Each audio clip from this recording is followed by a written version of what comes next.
Hi friends, good morning. কেমন আছো তোমরা সবাই? আশা করি ভালো আছো। আমিও কিন্তু বেশ ভালো আছি। তো চলো নতুন আরও একটা ব্লগ স্টার্ট করি। তো সকালবেলা মোটামুটি অনেকক্ষণ আগে উঠেছি। আমার অ্যাকচুয়ালি অভ্যাস হয়ে গেছে, যতই আমি দেরি করে উঠবো ভাবি বা বাবার বাড়িতে আসি, কিন্তু জানি না কেন শ্বশুরবাড়িতে সকাল সকাল উঠতে উঠতে এখানে হয়তো 4:30 জায়গায় 5:30 হবে, ওই 1 ঘন্টা আগে হচ্ছে, কিন্তু আমি তাড়াতাড়ি উঠে যাই। তো উঠে নিয়ে মায়ের আর কি বাসি কাজকর্মকে একটু হেল্প করে দিলাম মাকে। বিছানা তুলে একদম ঝাড়টা দিয়ে দিলাম, ঘর উঠোন এগুলো ঝাড়টা দিয়ে দিলাম। তো এই টুকিটাকি কাজকর্ম করলাম, তারপর নিজে একটু ব্রাশ টাশ করে ফ্রেশ হয়ে নিলাম। তো চলো কী করি না করি সারাদিন সবটা শেয়ার করবো, সাথে থেকেও স্কিপ করে না। আশা করি আজকের ভিডিওটা তোমাদের খুব ভালো লাগবে। তো চলো আবার পরে কথা হবে তোমাদের সাথে।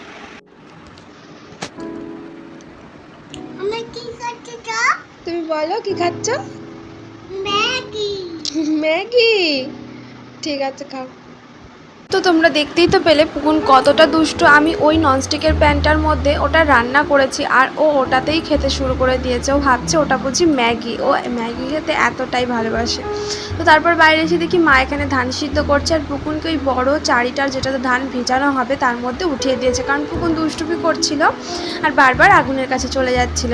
আর তার জন্য মা এই বুদ্ধি খাটিয়েছে, একবার ওখানে নামিয়ে দিয়েছে, আর কিছুতেই ও উঠতে পারছে না। তো যাই হোক, তো তারপর দেখো আমি স্নান টান করে ঘরে চলে আসলাম। ঘরে এসে স্নান টান করে ক্রিম ট্রিম মেখে একটু সিঁদুর পরে একটু নকশা করছিলাম ক্যামেরার সামনে বা আয়নার সামনে। এরকমভাবে নিজেকে দেখতে, এরকমভাবে একটু ঢং করতে আমি সব সময় ভীষণ পছন্দ করি। স্নান টান করে চলে আসলাম। তো এবার খাওয়া দাওয়া করবো, খাওয়া দাওয়া হয়নি এখনও।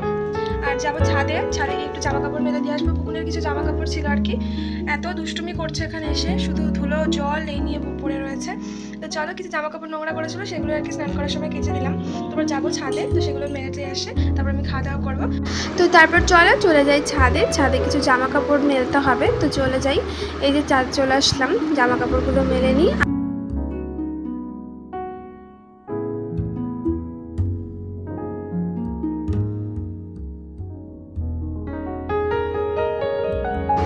জামা কাপড় মেলে চলে আসলাম নিচে, আর দেখো পুকুনকে আগেই ঘুম পাড়িয়ে দিয়েছিলাম, ওই পুকুনের পাশে একটু শুয়ে পড়লাম।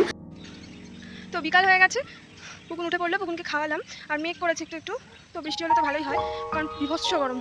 তো যাই হোক চলো পুকুনের জামা কাপড়গুলো তুলে নিয়ে যাই নিচে। আর ওই বাগানটা এসেছে হনুমান, তো আমি ভাবছি আমার কাছে না চলে আসে হনুমান। তো যাই হোক চলো আগে জামা কাপড়গুলো নিয়ে আর কি নিচে যাই, তারপরে তোমাদের সাথে পরে কথা বলবো। ওই যে দূরে জঙ্গলের মধ্যে হনুমানটাকে দেখতে পাচ্ছ, ও আমাকেই দেখছে ক্যামেরা অন করে আমি কি করছি। তো যাই হোক, এই দেখো তোমাদেরকে দেখাই, মা এখানে ধান ভাপ দিয়ে ভিজিয়ে রেখেছে, কালকে এগুলো সিদ্ধ করবে। নেজ কত বড়, হনুমানের নেজ কত বড় পাপা, কত বড় দেখো তো, কত বড় হয়তো। দেখো চারপাশটা পুরো সবুজ আর সবুজ, কি না দারুণ না দেখতে। তো একটু মেঘ করেছে, একটু বৃষ্টি হলে তো ভালোই হতো, কালকের মতন অন্তত আরামসে ঘুমানো তো যেত। প্রকৃতি দেখো কি সুন্দর, কালো মেঘ দিয়ে নিজেকে সাজিয়ে তুলেছে, যেন মনে হচ্ছে ঝমঝম করে বৃষ্টি নেমে আসবে এক্ষুনি। তো কিছুই হলো না, বৃষ্টি তো হলো না, ছিটে ফোটা হয়েই বন্ধ হয়ে গেল। আর যেহেতু একটুখানি বৃষ্টি হয়ে বন্ধ হয়ে গেল, আর ওয়েদারটাও ঠান্ডা হয়ে গেল, আর বাজারে একটু কাজ ছিল, যেহেতু মা বললো চলে এই সুযোগে একটু রেডি হয়ে বাজারে যাই। তো এই যে একদম সিম্পলভাবে একটা কুর্তি পরে নিয়েছি, পুকুনকে রেডি করিয়ে নিয়েছি। তো চলো মা মেয়ে আর ছেলে মিলে ঘুরতে যাই। তো বুঝতে পারলে তো আমার কথাটা। বাজারে গিয়েছিলাম একটা দরকারের জন্য, কিন্তু সেই কোনো দরকারই মিটলো না। তার জন্য সবার আগে মন খারাপ করে খেলাম ফুচকা, যাতে মন ভালো হয়ে যায়। আর পুকুন মন ভালো করার জন্য কিনলো একটা ললিপপ।